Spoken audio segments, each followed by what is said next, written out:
भारताच्या 75 वर्सांची गौरवशाली प्रवासातली खाशेलपणां आमी पळयतले 15 ऑगस्ट मेरेन गोमंतक टीव्हीचेर।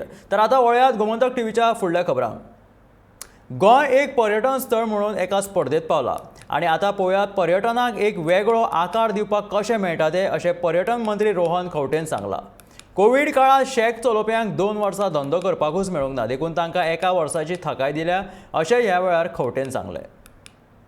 ज्या लोकांक शेकवाल्यांक त्रास आशिल्ले, शेकवाल्यांक त्रास आशिल्ले 3 वर्सां 2 वर्सां तांकां ऑपरेट करूंक मेळूंकूच ना because of Covid.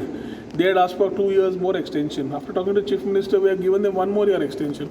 So I think government is with the people to ensure that we understand the issues and do it. At the same time, tourism needs to take a proper shape. So whether there are issues of aggregators, hotel industry, Mopa airport, a lot of things are changing in the tourism sector. And tourists जे येतात ते पयली भशेन ना, they have become very selective in terms of deciding what they want to do.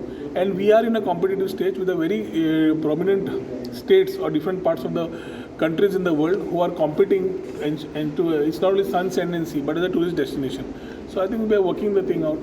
जेन्ना plan येतले तुमच्या media भावां कडल्यानूच ते आमी लोकां कडेन कळयतले. But everything needs to take shape. Goa tourism board जावन we have taken lot of things, we have taken initiative and it is not last minute. We are doing it very planned. So things who are coming in also are coming here and organizing stuff where we can